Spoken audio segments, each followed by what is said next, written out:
That's recording. So welcome back to our second session around Green Chalice Ministries. And this afternoon we have three presenters from three Green Chalice congregations in the region. And Kent and Linda and Mike, I didn't ask you who wanted to go first, but Kent was on earlier, so I volunteered him to go first. So each one's going to present for a little bit, and then we're going to have opportunity for conversation. This has been rich conversation over lunch, and I know it will continue. So Kent, I'm going to turn it over to you, and you should be able to share. Okay. Is everyone seeing that okay?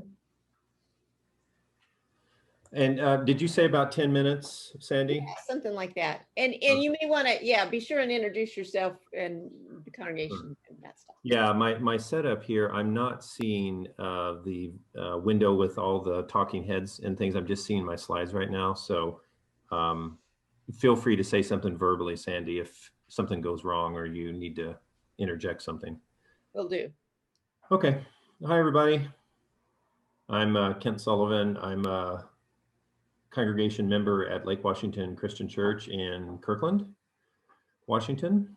And I'm going to talk a little bit about our community habitat restoration project that we've been doing for quite some time now. It started about 2010.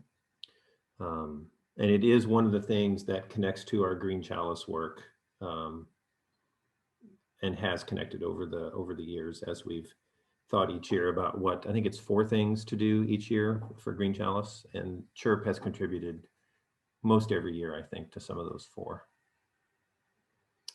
Have any of you, let me put this back on screen really quickly, with the people's pictures. Have any of you been to Lake Washington Christian Church and seen the property that surrounds the building or heard of our project before? If you have, just raise your hand so I can see you. Yeah, a few of you. Okay, so for most of you, this will be a new thing. That's good. All right, so let's talk a little bit about it.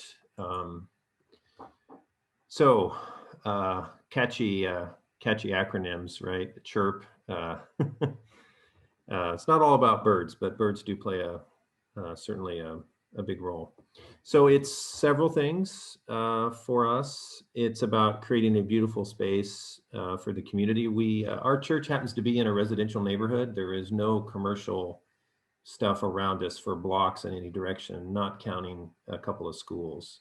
So we are very much right smack in the middle of a residential area. Lots of people out walking, dogs in particular. Creating some habitat for wildlife, raccoons, birds, lots of ground critters. We've actually had a couple of deer come visit us, which would be about a 6 or 7 block walk from a green belt. That was a surprise, but fun. And then the main thing we've been doing with Chirp is restoring the wetland that is on the church property. And we came to this property 2010. We were displaced from our location a few miles away. That property is going to be part of an on-ramp for 405. And we were just lucky to find this place. And it was interesting story. I won't go into it, but we didn't get it. Then we ended up getting it. We were overjoyed. And it's the building was originally built as a Christian Science church, and they decided to consolidate. And the building on the property is a Northwest Contemporary built in 1968 into the side of a hill. And you'll see an overhead photo soon, but it kind of a ring around the property is a big hill, and a bunch of it is designated wetland. And what had happened is it had gotten out of control. Invasive plants had moved in. That congregation had gotten quite small, and I think they probably just couldn't take care of it. So lots of benefits to doing that. The city of Kirkland is overjoyed that we've been doing this work because a big wetland like this is a water filter, essentially. And since there's uphill from us, the water runs downhill through the property, and it gets some natural filtration as the water continues and then eventually ends up in Lake Washington. which is good for the fishes and other things, for the water to be as clean as it can be. So yes, as I mentioned, when we started, by the way, when we started this work, there really was a couple congregation members who had some background here, but me, I ended up kind of leading the project after a few years. I didn't know a doggone thing about invasive plants or why they were bad or what you should do about it, but it really called to me for some reason. So it's been a real pleasure to learn from experts and put that into practice on the property.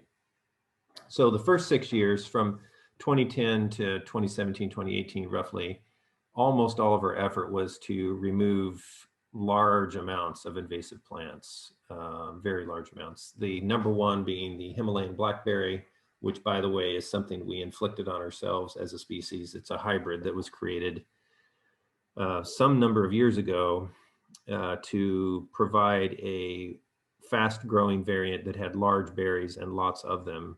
As people moved from the country into the city and had very small plots, the idea was that they could have some fresh food in their backyard. Well, of course, we all know what Himalayan blackberries have done. They grow everywhere. We've also fought English ivy, Japanese knotweed, which is a holy terror. It's an awful, awful invasive plant. And holly. Those are the four biggest ones. And those three are all ornamentals that human beings introduced to the Pacific Northwest. So again, we kind of did that to ourselves. Another one, of course, that we've been battling a little bit, but isn't as big of a concern is morning glory. So have all of you heard this joke before? What do you do when how do you get rid of morning glory in your yard? Does anybody know the answer to that question? You move. And that's, but we've been working on that a bit now that we've gotten rid of these other ones. But this was quite a bit of work over a period of years. And this is an aerial view of the property. And we kind of stumbled into this way of working, which was to take a chunk of it and kind of work that chunk each year. And in some years we worked more than one chunk, but basically we divided the property. You can see the building here. This is north.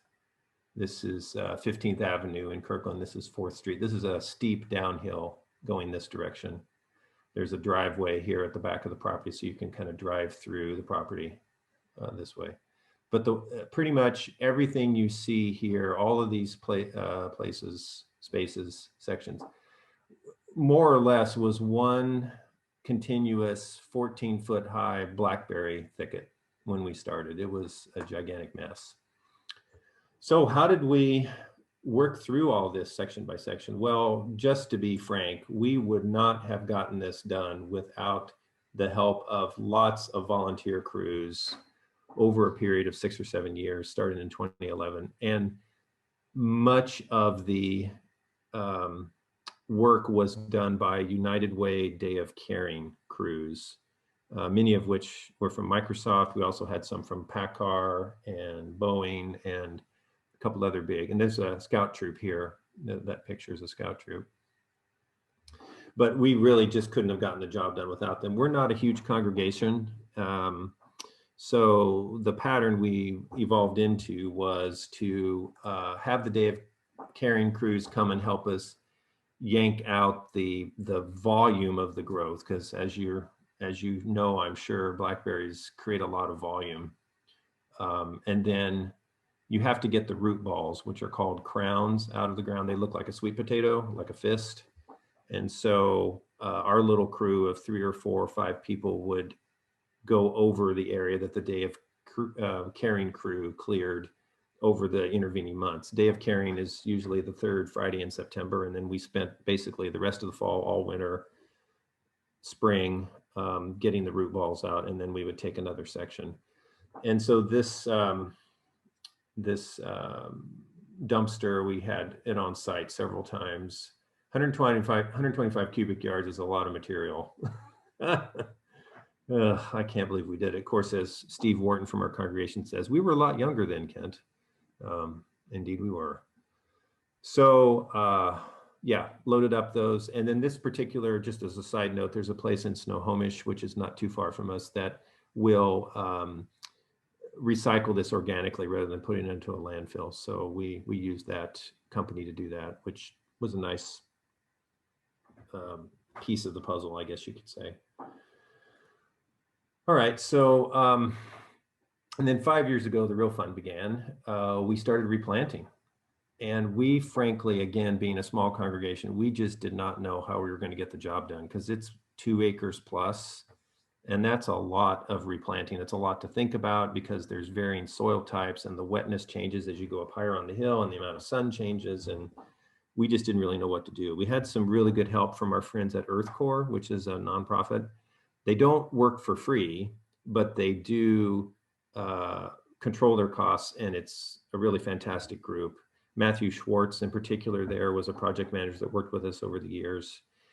And they, for our labor force, use crews from AmeriCorps through the Washington Conservation Corps.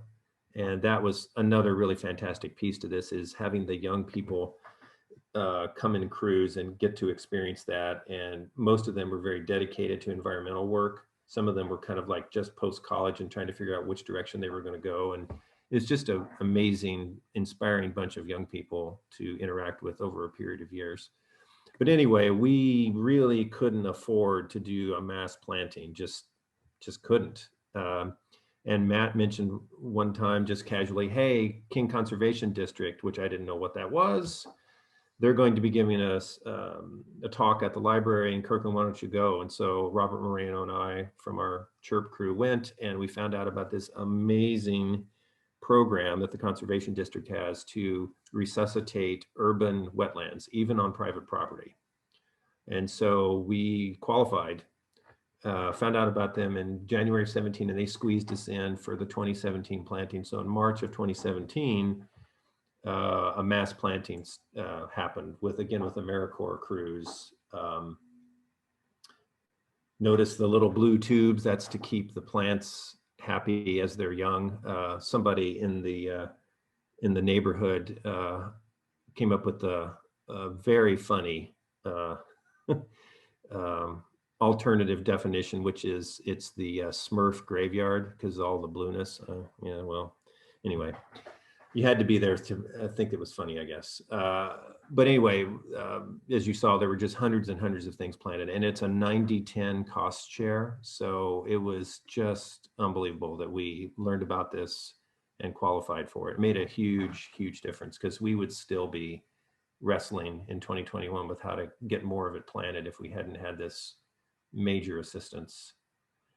And it speaks to the importance that these urban water filters play for the environment, that they're willing to put that kind of money from it. So by the way, a conservation district in the state of Washington is the same size and shape as a county, and there are the same number of them as there are counties, but they aren't a county organization, they're a state organization. And the King Conservation Group has headquartered down in Renton. So what's been going on since then is nature's been busy, as nature is, and we have done our best to nurture. So this is a photo I showed earlier. This is looking kind of southwest towards the north side of the building. The largest creek on the property is here. And by the way, there are 4 or 5 streams that we uncovered, some of them seasonal, but most of them run year round. We couldn't see any of them at the beginning. That's how thick the blackberries were. And so there's this whole process like, wow, look at the contours of land. That's kind of cool. So anyway, this is in 2017, and it looks like this now, roughly the same angle. So it is really transforming. I took this photo just a couple of days ago. And then kind of looking a different direction, kind of standing in place and turning more straight north. This is how things look shortly after the planting in 2017. And by the way, that's some skunk cabbage that had sprung up. There were only 2 or 3 skunk cabbage plants on the property, barely surviving underneath the blackberries. And they've done a good job of spreading out on their own, which is really fun to watch. Anyway, so this was the 2017. You can notice kind of the houses on the hillside there to the north, and this is what it looks like today. So it's getting there. A lot of good stuff. And a real variety of things are growing, which has really been nice to see. And here's some more examples of things. Again, some more of that skunk cabbage, horsetail, trillium. One of our church members has trilliums growing at her house, and we transplanted some. They're kind of like tiny bulbs, essentially, and they've been growing. And then that's an example of a flowering red currant. Horsetail, just to mention, it is considered a native plant. That's what our property looks like in June and July and August. They love sun, and any sunny spot on the property, they just grow up and they cover everything. But they don't cover it in such a way that it chokes out the other plants from getting any light. It's just a very filtered light. And as the canopy grows in with the trees, that stuff will die back. But definitely spring is the best time to look at the wetland right now because the horsetails haven't popped up yet. And then a couple more things. We've also created some opportunities for our neighbors to enjoy the space. This is looking down, built a trail, a Boy Scout Eagle project. Happened to be my older son, Kyle's project, built a trail down. And then this is looking from the other direction, from the bottom down, and then there's a bench, and it's next to that creek we saw in one of the earlier photos. So you can just kind of enjoy the space a bit. And along with that, another Eagle project from a young man, he put in signs for some of the native plantings, and then there's a flyer that he created that if you want to take one, it's laminated, you can take it down with you into the wetland and just learn a little bit about what's planted there. And that's worked out really nicely. And just about the time we were going to have this major push to get school science programs involved, because we think that's going to be great. Of course, COVID hit, so that's been on hold. Our pastor is a former teacher, though, so she knows all the tricks for getting science teachers and things interested. So I think that'll pick back up before too long. And then we've also started doing tours and things. This was done in cooperation with King Conservation District in 2019 in June. And that was well attended. So we hope to do more of that as well. And then, as I've mentioned, these folks, I just wanted to throw up their logos. We really, truly could not have gotten this done without them. And it's been so rewarding to have interactions with all these different organizations and their expertise. And as I mentioned, the AmeriCorps piece through Washington Conservation Corps, that's just been fantastic. This is our steering committee, small but mighty. And we all spend as much time in the wetland as we can. It's good for the soul.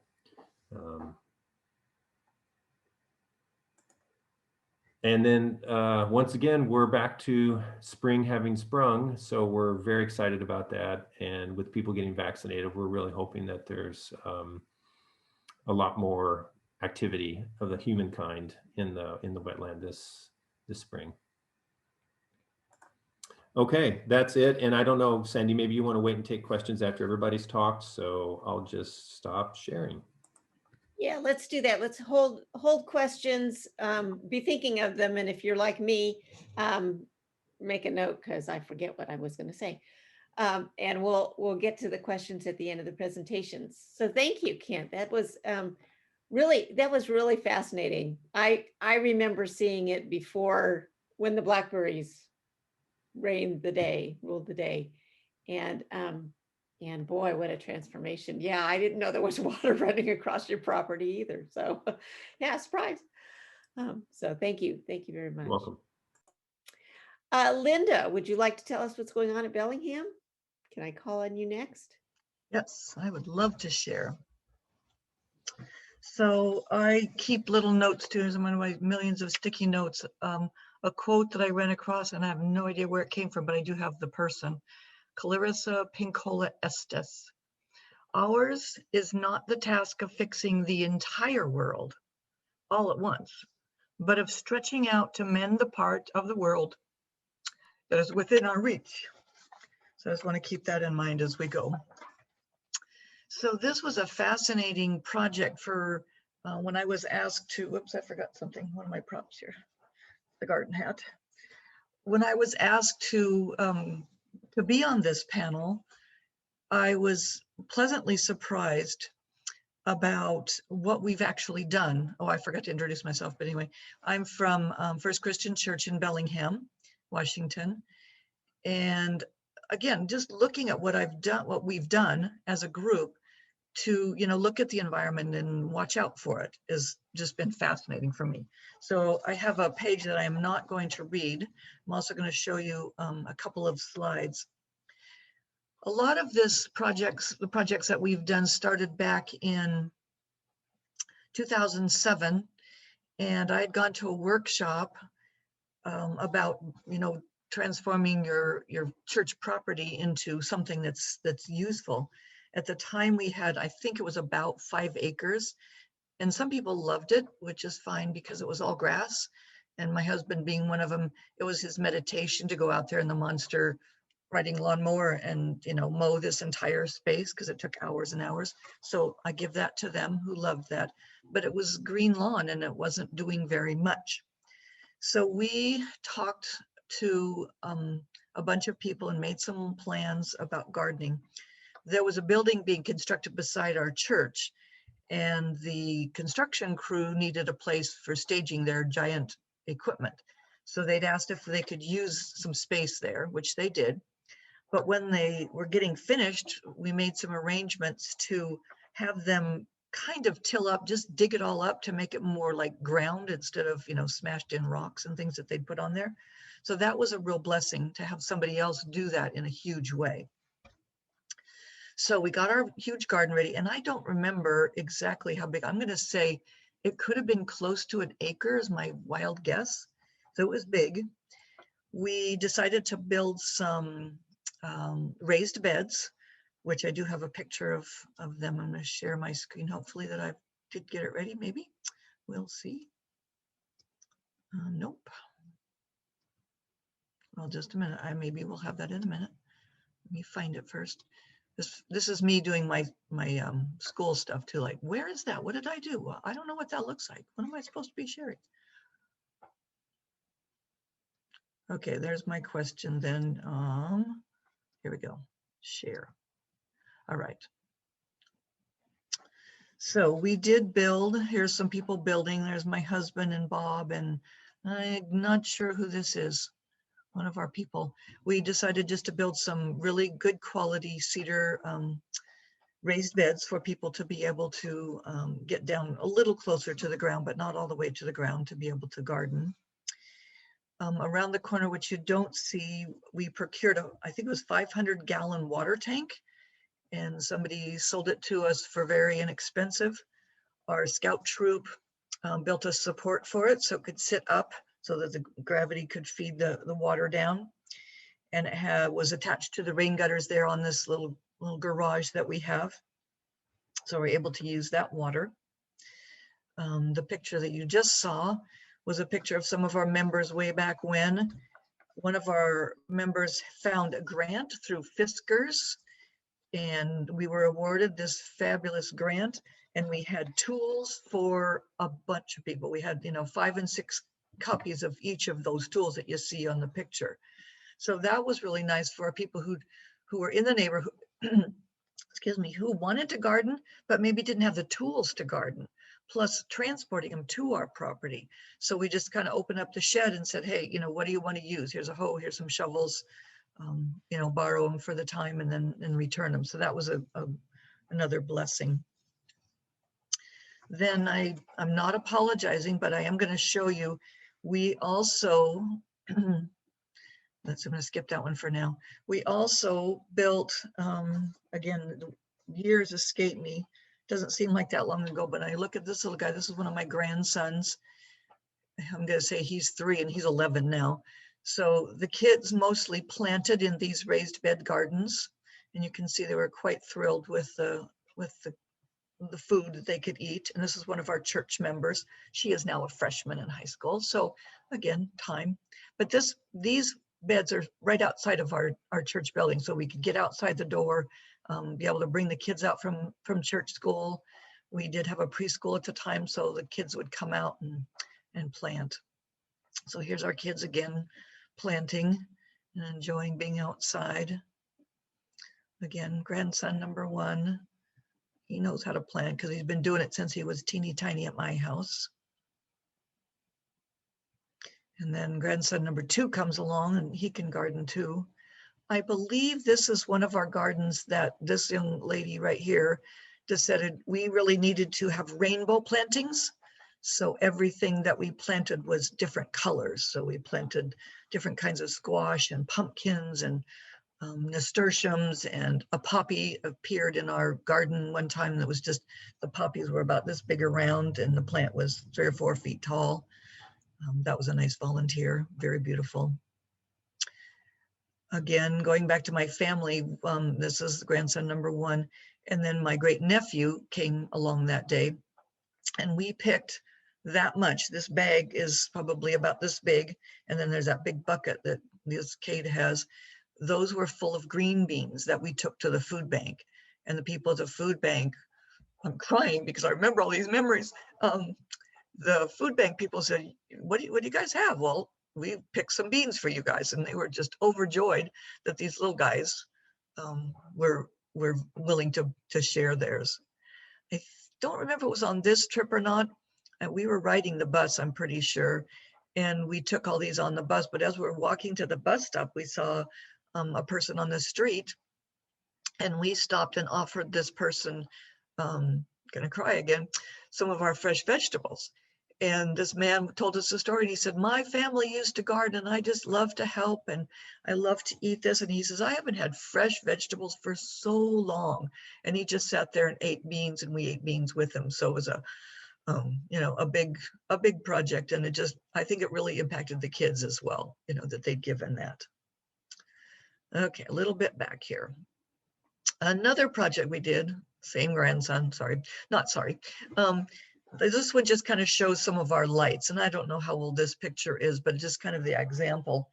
We worked through a group called Community Energy Challenge here in Bellingham, and what they do is they will do a complete energy audit on your home or your church or your business, and they just go through it and check everything and then give you suggestions of things that you could change. So through them, they also have work with companies who can help you get these things done, different kinds of grants and opportunities to have things done. So what we did is we changed all of the light bulbs, which you can see we have a lot of light bulbs in our interesting sanctuary. Changed all those to LED bulbs. We also worked with a local power company and we changed all the rest of the bulbs in the entire building, all the offices, the fellowship hall. We also put timers on the lights in our bathrooms. So that's not going to be something that, you could just go in, they come on, they go after a time. So that's really nice. We put in automatic thermostats so that when we weren't there, or groups weren't there, they would not be heated or cooled while we were gone. And one other one that I hadn't thought of, which really makes me happy, is we put low flow faucet aerators just to reduce water use.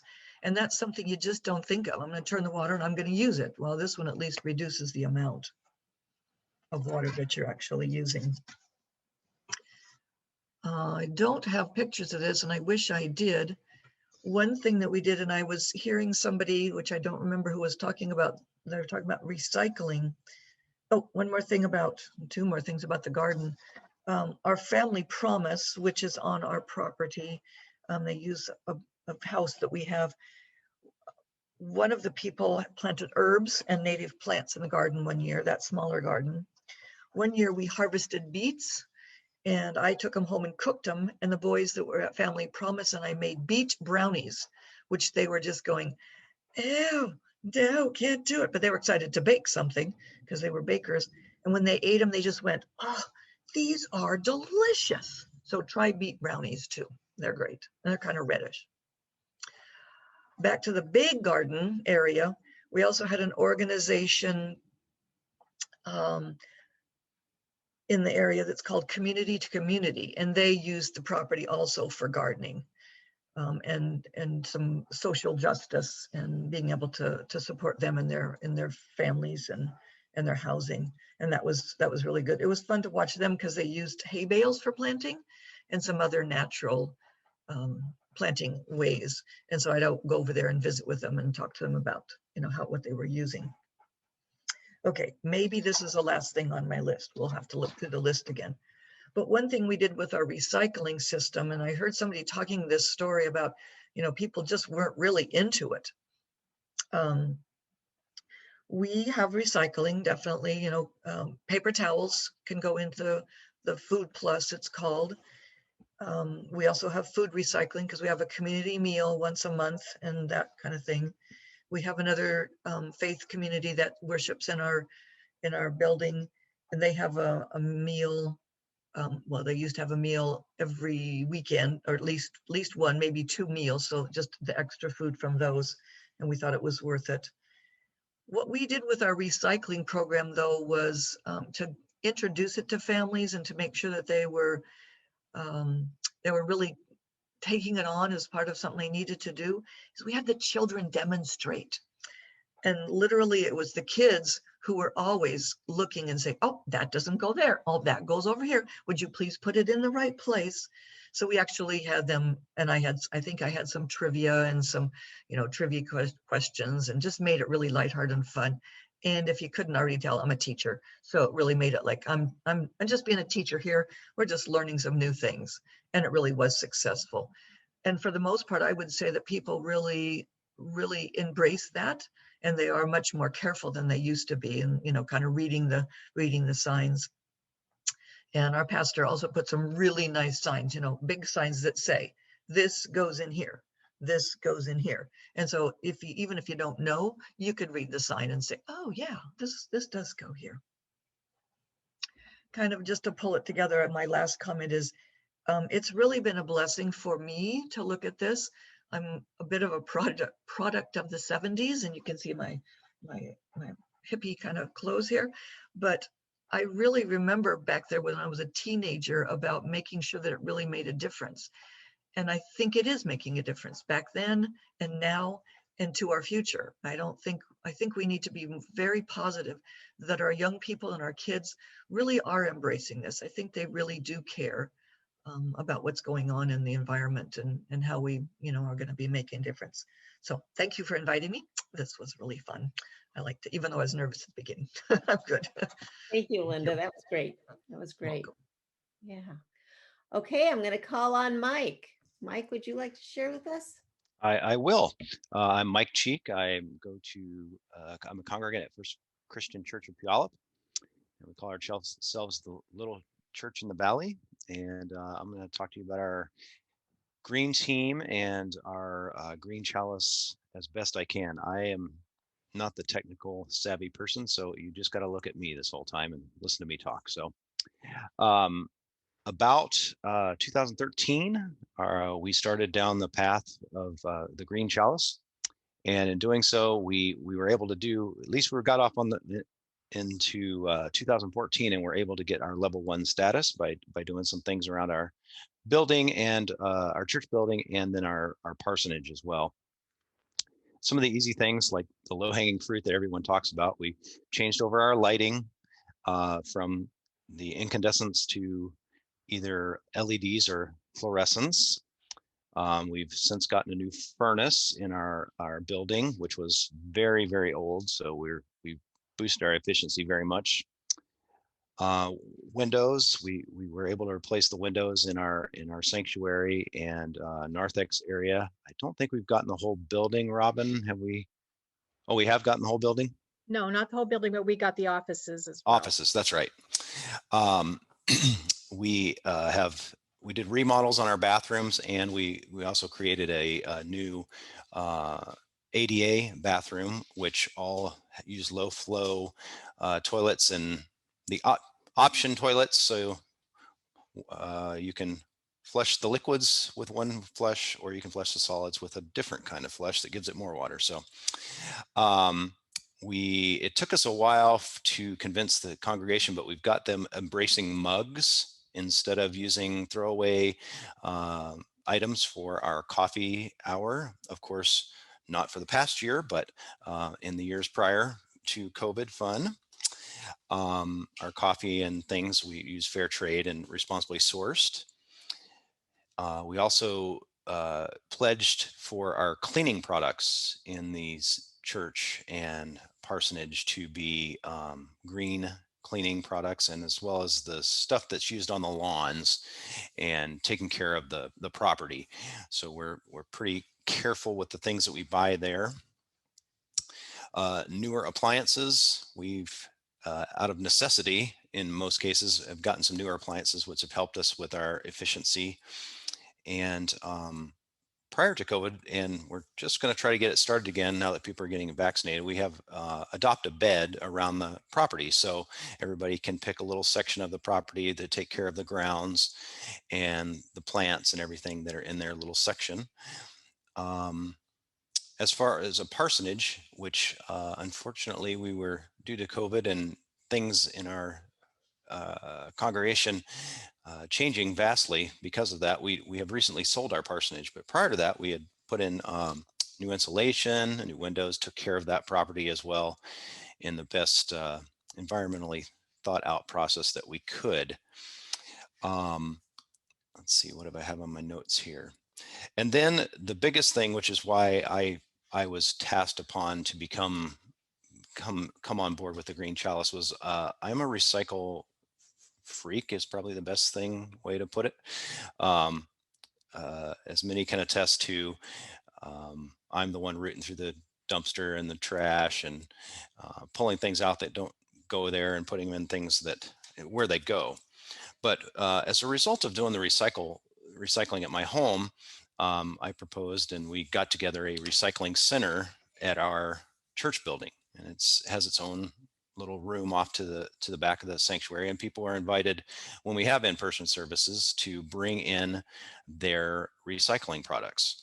Obviously, we have curbside recycling in Puyallup that takes care of a lot of the products that everyone generally recycles at home anyway. However, looking at the community and different businesses around the area that do support other recycling,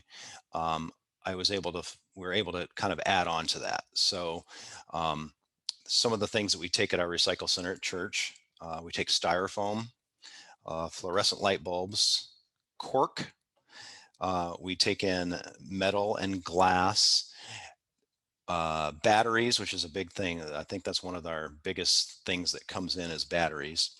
All of the plastics that don't regularly get recycled in your curbside plastic area, the Tacoma Recycle Center takes them in here. So we collect those things. That's our second biggest, I would imagine. And then things that we started to add over the course of the time that people kind of had, hey, I'd like to do this part, or hey, I'd like to do that part. I saw this. We take in used medicine bottles, and those are not supposed to be put in your curbside recycling. So we get people to take the labels off, take those in, and they just get mailed to a church back east that does that process for us. We do the method pouches for soaps and household cleaner things, and those go back to them.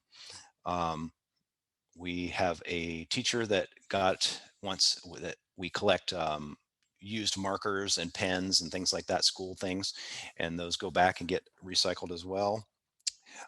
Mascara brushes, things that are one of the things that we take in that are cleaned, and they use them in the case of environmental disaster to help clean off animals who maybe have oil on their bodies, and that is one of the things that we take in. And toners from toner cartridges.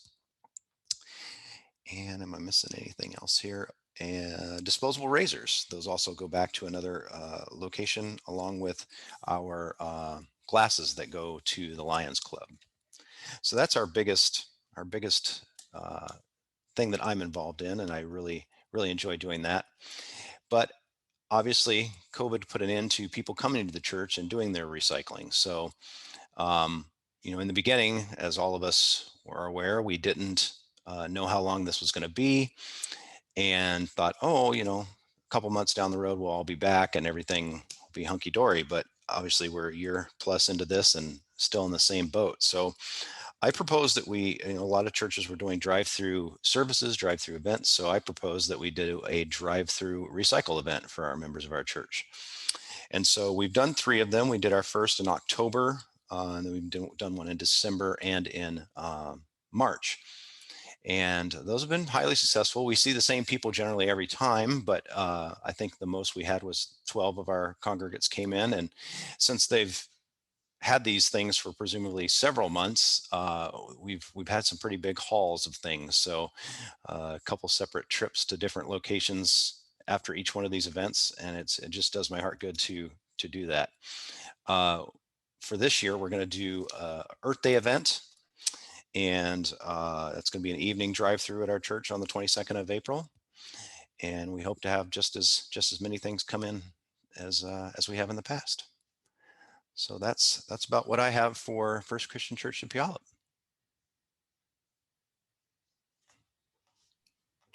Thank you. I had to unmute. Thank you.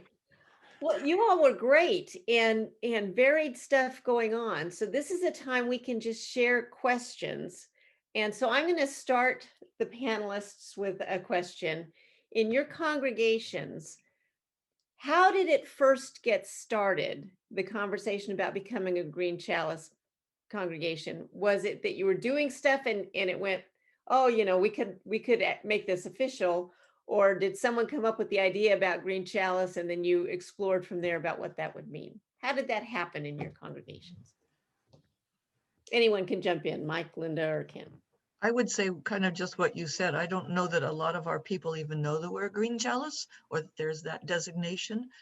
I think people are concerned and wanting to do more. And so I think the garden kind of started that, oh, let's think about that. So, and then I was asked to be the chairperson of this group. And it occurs to me that same thing. I just do it because it's really good for people and environment, and I just love it. So I'm planning to talk more about it and tell people, like, we are a Green Chalice and this is what you've done. Maybe make the same presentation to them and say, guess what? This is what you've done. What else do you know? Good, thanks. Yeah, I'm pretty sure that Robin Crabb got ours going, the initial conversation to the council, if I'm not mistaken, and then I came in later in the program. So I think that's where I'll tell you how it started for recycling, just really quick. We were so many churches, we don't have a lot of children, but we still wanted to provide something like Vacation Bible School.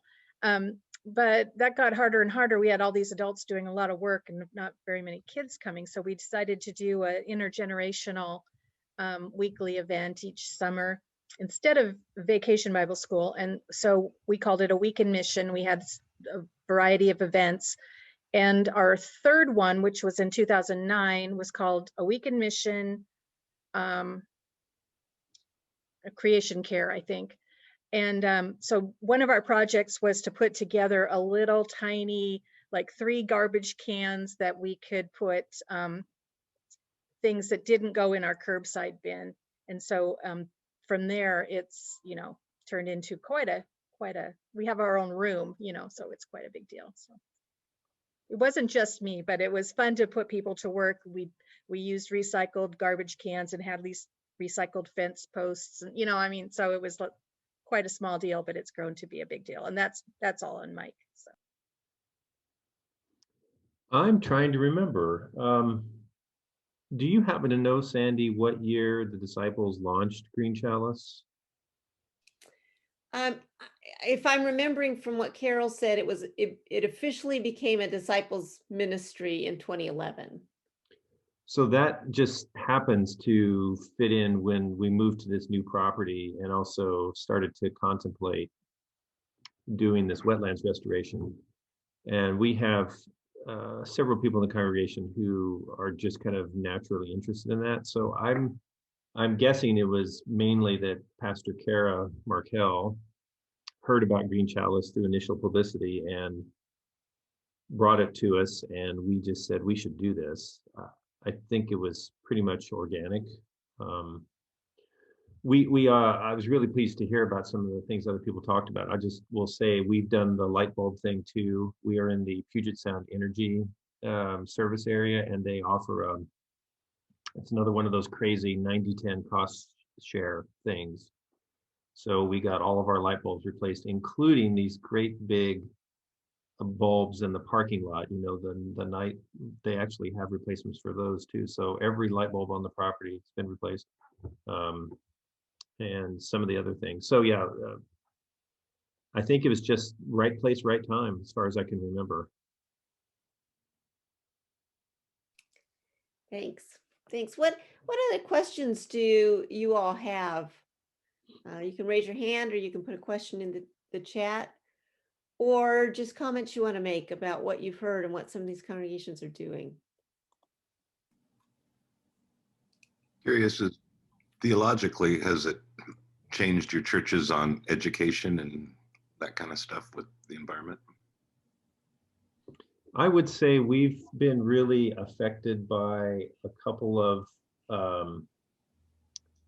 writers that Pastor Kerr has introduced us to. One of them are the two authors that wrote the book Slow Church, and things like that. Basically, and also other things we've consumed as a congregation about essentially the death of the attractional model of church, where if you just have the right programs, people will show up, and instead figure out who you are and be that, and people who want to be aligned with that will find you. So I think that has become a part of who we are. It's not all of our identity, but it just seems to be there's enough of us in the congregation that kind of either already had kind of this orientation or developed it, that it is part of our identity and theology. And it, again, you know, it's a horribly traumatic thing to get kicked out of your building. And that was a building that this congregation had built in the early 90s. So it was really traumatic. Yeah. But it's turned out to be so much better, which is crazy, right? You don't think you're going to end up in a better place, but the old property didn't have the need for that kind of restoration work that the new one did. And so I don't know what the guy or the gal or who the ungendered being upstairs had to do with all that, but it's serendipitously at least. Yeah. Kathy, you have your hand up. I was curious, Sandy, are there any other Green Chalice congregations that are in more of a urban setting without a bunch of land around to do things like gardens and restorations and things like that? I'm sure there aren't in this region. Oh, okay. Yeah. Yeah, surprisingly, these are the 3 designated Green Chalice congregations. Now I know that there are others who are doing Green Chalice-y things. Yeah. But Kathy, All Pilgrims has a garden, and I know that some of the work that you've done with the garden I would think would be environmental. Yeah, some of the work with the garden, and we've done the lights, and we've done various, switched away from plastic and all that kind of stuff. But we were at the what can we do next stage when COVID hit. Yeah. And but just to kind of put it out there, personally, I think what we're going to end up doing in the next 10 years sometime is a complete rebuild of the church property. And when we do that, we've got all kinds of opportunities. Right. Laura put in the chat asking about starting small. And I think Mike and I both responded for sure on that. And the other thing that connects to for me is one of the things that is very different, I think, about being a church from other groups where it's people working together is we have this magic tool called discerning. And so you can go as slow as you want to go. because that's all about discernment, right? And figuring out and really talking through, why are we doing this? How does this feel? Is this who we want to be? You know, what did we learn from this last thing we tried? So yeah, slow is good. Yeah. I would Jennifer? also, a Go couple ahead. of things. Our garden started out in ice cream buckets, that you can get for Mhm. free, and planting some things in an ice cream bucket. And then it's actually, one of the words I think about is it's morphing and it's changing all the time. Those cute pictures of those kids in the raised bed gardens changed so much. We had our vision, this is what it's going to be, and but it's not always. This year it changed and we had to rebuild them. The Family Promise kids came over, the herb lady came over. This year, I just heard, just like a few minutes ago, that a woman wants to plant some plants from her native country there. So I think not just keeping like, this is what I really want, or this is what my team really wants this to be, but allowing it to change into what it's going to be. Allow the process to keep moving and changing. Yeah. Yeah, really doing a lot of listening, don't you think? I think we've done a lot of listening. Yeah. Jennifer? Yeah, my question is, does it ever become burdensome to be a Green Chalice congregation? As I remember what I read about it, not only do you have your first 3 commitments that get you to level 1 or whatever it's called, but then you're supposed to continue to find things that would continue to increase your level of being a Green Chalice congregation over time. And I'm just wondering if people feel like they've run out of things to do, or if it's been easy to continue to increase your commitment as time goes on.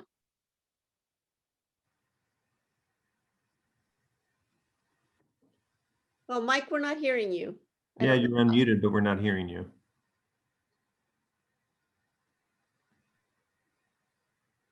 I don't know. Yeah, no, we're not hearing you. I don't know if we lost it on the headphones or. Some headphones have a separate mute button on the wire that can get tripped accidentally.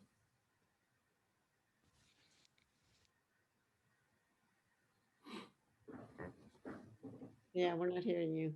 You can try unplugging it and plugging it back in. Sometimes that'll fix it. Just try to There you go. There you try go. it this way. It often cuts in and out this way, but Mhm.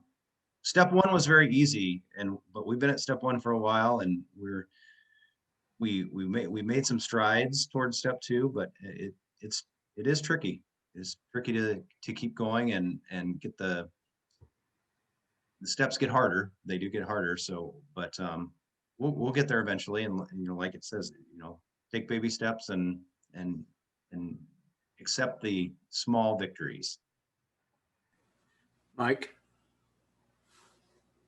Yeah, Marvin? I wanted to ask Mike, you mentioned the drive up was your members participating. Had you thought about inviting people in the community for the drive up, or is there some problems with that? Well, yeah, the problem is the volume. I don't know what kind of volume we would get, number one, and the volunteer level. I don't think we're really set up for that right now, but it would be neat to do. And I know one of our members suggested that we invite LeMay to come and do one of their spread events in conjunction with our recycling day. So that's on the thought process for a future one. We just hadn't gotten to that point yet. Yeah, or maybe another church would join you too, or something like that. Sure. I think we're okay so far. I mean, I think we've wondered a couple of years, gosh, are we going to be able to think of things? And it's just been kind of magical. Oh, we could do this. Oh, we could do that. When you start out the process thinking there's nothing more to do, and you're like, oh, wait, what about all this stuff? So there's that aspect. And then not trying to game the system. I want to say that explicitly because that's not the goal. But I think the fact that if you need to come up with some new stuff every year, that can also help you from biting off more than you can chew. And in a given year, you can think about something that's going to be pretty big and maybe break it up into 2 or 3 things and spread that out over a few years. And we've done that a couple of times. Yeah. Kathy? Yeah, I had a question. Oh, have any of you seen the fact that this is going on in the congregation start to influence the individual members and be a support to them for making changes in their own lives?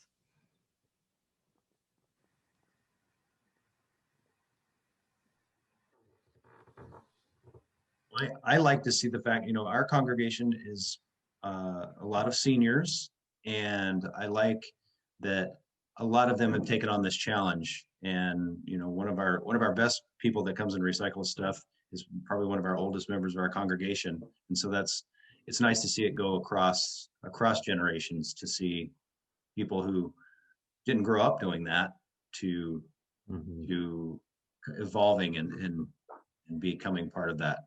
So it's nice. We started doing a kids garden somewhat into the process. And that's largely been different people, with kind of 1.5 people as a crossover from the wetlands work. I don't know explicitly, but there's this kind of this undercurrent, I think, that started happening in the church of embracing our property and thinking about ways we could use it in environmentally sensitive ways. So I think we could point to that as one impact behavior change, was the creation of the kids garden that was somewhat inspired by the early work we did around the wetlands first.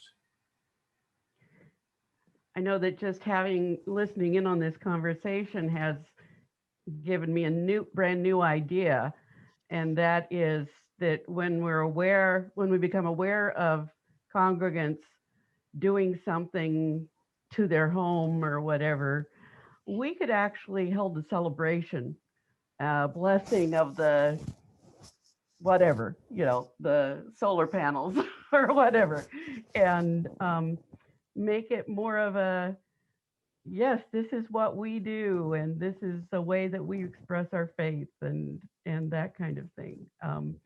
And I happen to know a person in the congregation who's doing something significant right now, and so I'll be talking to him.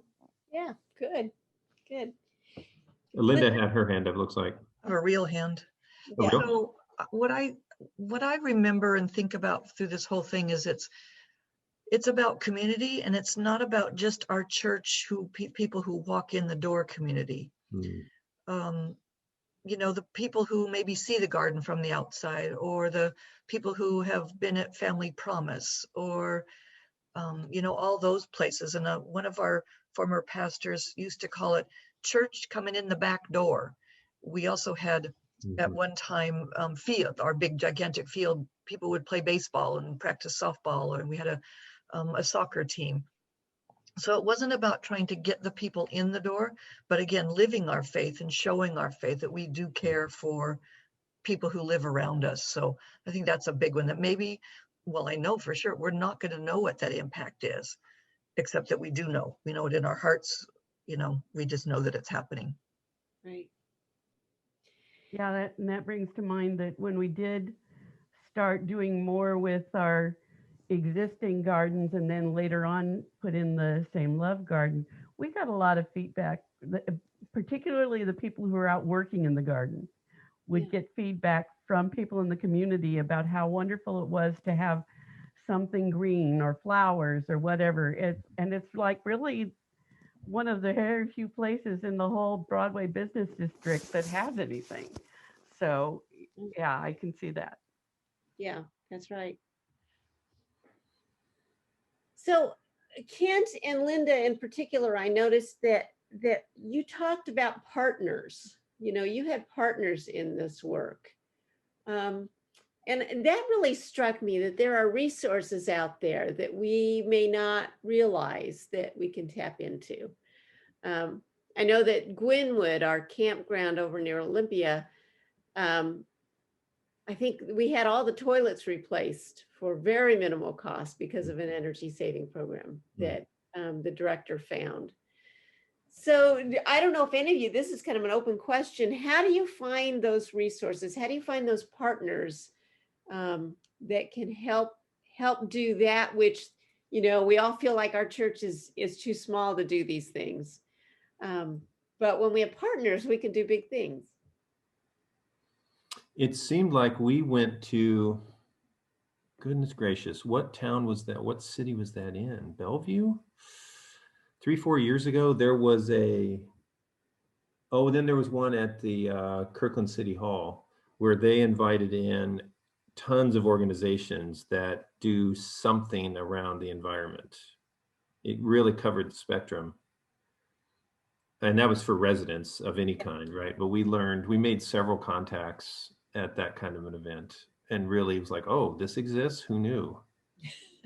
And we'll be getting back to that now post-COVID. Of course, we can have little booths crammed in with each other, and the worst we'll come away with is a head cold, hopefully.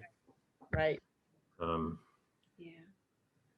One of the organizations that we worked, there's kind of two, said the Community Energy Challenge, which was through, I believe it's called Sustainable Connections. And they're also associated with our food co-op, because the food co-op does a ton of things with, you know, environment and social justice and on and on. So that's just a place to look into. And, you know, now that we have internet, of course, you know, you just Google community energy or whatever you want to look for, and I'm sure you can find things that way. And just, you know, the energy service companies, we got, you know, information or grants through. But the big one was that Community Energy Challenge, because they worked personally with us and, you know, came into the building and met with our church board and, you know, did a whole presentation to all of the people in the congregation, because you can also do that at your homes, which we had done. So, you know, it just keeps spreading those fingers out there. Yeah. And now, Kathy, now I forgot what I was going to say. I was going to say something about that. So I'll think of it in a minute. Sometimes you don't know, I think. Yeah. When you try out something. Like, this is not directly Green Chalice related, but we do, I think, have an ethos in our community, in our congregation, of being part of the community, not being separate from it. So we kind of backed into becoming a community emergency response team gathering site, CERT. That's something that several Washington cities have. I don't know how broad it is. Basically, earthquake or other kind of disaster, you know, even just lots of trees down because of a bad windstorm. There are volunteers in the community who are trained, and they wanted a place to gather, you know, a rally point. And we said, okay. And that's turned out to be really interesting on a whole lot of levels, because it's kind of plugged us into what's going on in the neighborhood and gives a little bit of a focus to the church rather than just being kind of something people drive by and don't even notice. So again, that's not Green Chalice related, but it's kind of in the same fabric, I think. The fabric of being part of the community as opposed to being here. You know, we're part of the whole. That reminded me what Linda was talking about. You know, remember that step one that was presented this morning was doing an assessment of your footprint now, and that in itself, just doing that, may open up conversation about what the first steps might be. And then I was thinking about, because I'm sitting here thinking about, okay, the region. Well, we don't have a regional office. We don't have property, so there's no, you know, there's no garden. But what could the region be about? And a place that the region can be about is in helping conversations like this happen. And I wonder if your congregations might be in that too, as you know, you work on the circle around your buildings, And then you say, what's next? I wonder if what's next is being a presence in your community, and are there things that you can be doing in your community? Can you start to be that group that goes out to other places, or at least shares your story in other places, so that others can be inspired to say, oh, what could we be doing? I wonder if there's circles going out. And one of those other places, I think, should be the regional assemblies once we're back together in person. Yeah. For you folks to set up a table and Mm. put on a video and hand out some things and just encourage other folks to look at what they've got. Yeah. Yeah, Robin? I was just going to say, one of the things that, as we've mentioned, Mike and I have mentioned several times, our church is really tiny. But I think one of the things for me is that part of the first step of being Green Chalice is that covenant that you enter into, and that I don't know if that's deeply ingrained in our congregation, the actual signed covenant, but the more you talk about it, the more you expect people to do these things. Like Mike said at first, people really wanted their paper coffee cup. Why? I don't know. But now it's like, oh, which mug am I going to get? And of course, they're all donated mugs. They're all free, recycled. The more you talk about it, the more you have that mindset. We have a speakers series. So we have had a lot of speakers talk about different topics, green topics. And we always try to invite the community. That's a struggle in itself, but the people that do show up, it's always learning something. We have a Creation Care Facebook page. So just that, talking about it, and now it's just a thing we do, whether we're tier 2 Green Chalice or whether we just have the mindset, we know that it's part of who we are. And it's kind of contagious that way. So I really encourage everyone to just start. And it's not really about the certification so much as just doing what you can. What is the first step, and then what is the next step? Yeah. And keep going. There's a phrase that shows up a lot of places, therapy being one of them, anxiety management, but NRT, next right thing. Yes. You don't have to have the 20-year plan. In fact, it's kind of anxiety producing, and you probably won't follow it anyway. So you have to find the balance between the 20-year plan that you're not going to follow and avoiding what's that favorite one-liner I love from C.S. Lewis? If you don't know where you're going, any road will take you there. So you don't want to be quite that far in the other direction either, perhaps. But yeah, I mean, and what is the end goal? I mean, I know that a goal is to be carbon neutral by 2030. Okay, but this is one of those journeys that it's not like you're going to get there and say, okay, now we're done. We don't have to think about this anymore. Not in our lifetime anyway. So there's always going to be a next thing. It's a question of, is the next thing related to our building? Is it related to us as individuals? Is it related to what impact we might have in our community? mm-hmm. But there can always be a next thing. I think you saying that, Sandy, connects to certainly what Mike was talking about, all three of us really, and it connects to Jennifer's question about, are we going to run out of things to do? Well, if we just increase the boundary of the area we're trying to influence, I think we'll probably never run out of things to do. Yeah. Other questions, other thoughts?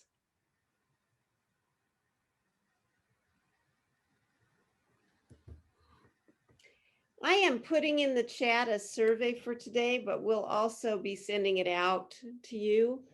I think I mentioned before, I'll save the chat and we'll be sending that to you along with the recording from today. If there are resources that you know of that you would like shared, like Kathy was mentioning something, if you want to send them to me, I'm happy to send them along as going deeper resources. but this has been good conversation and challenging to think about. And I really appreciate the congregations that shared today. The fact that you're all doing different things and they all matter. So thank you for what you're doing and for your willingness to take a next step. I want to give a plug for our next second Saturday. It'll be the second Saturday in May, and it will be led by Reverend Dr. Amy LaCroix around structure and systems in our churches and what needs to shift as we look towards a new time as a congregation, a new context for ministry. And a special guest presenter at that will be Dr. Richard Ham, our former general minister and president, will be joining us in the morning for that. So Amy was able to pull a few strings and get him there so I hope you will join us for that, and that you'll take time to do the survey so we can keep making this better. Any last thoughts? We're a little early, so we have time, but I also know that this has been rich conversation. The pictures Linda showed of taking the food to the food bank with the kids, we did that before our children's garden was really off the ground. We had some apple trees and we harvested there. So we've done it a few years now. That is extremely powerful. I just want to say that to those of you looking for somewhere to get a toehold here. Mm-hmm. Having kids that are elementary school age go to a food bank and be giving something to the food bank, there's some really big stuff that's going on for those kids when you get a chance to do that. Them to see what's going on and that sense of connection to the community. And it doesn't have to be some big production. You don't have to go every week throughout the harvest season. You can go just once, and it's really powerful. Thank you. Yes. I know this is something that's out there too. If people are gardening at their homes and they have excess things, because the volunteer squashes that grew and you went, wait, what are these doing here? Have the kids bring the extra stuff to the church, or have a day when hopefully kids can gather and then bring it to the food bank too. Yeah. Yeah. Good. Well, thank you, friends, for gathering today, for spending this time. Thank you, Sandy. And thank you to our presenters and to all of you who took time and shared. Much appreciated. Thank you. Blessings to you on your week. Thanks for the opportunity. Thank you.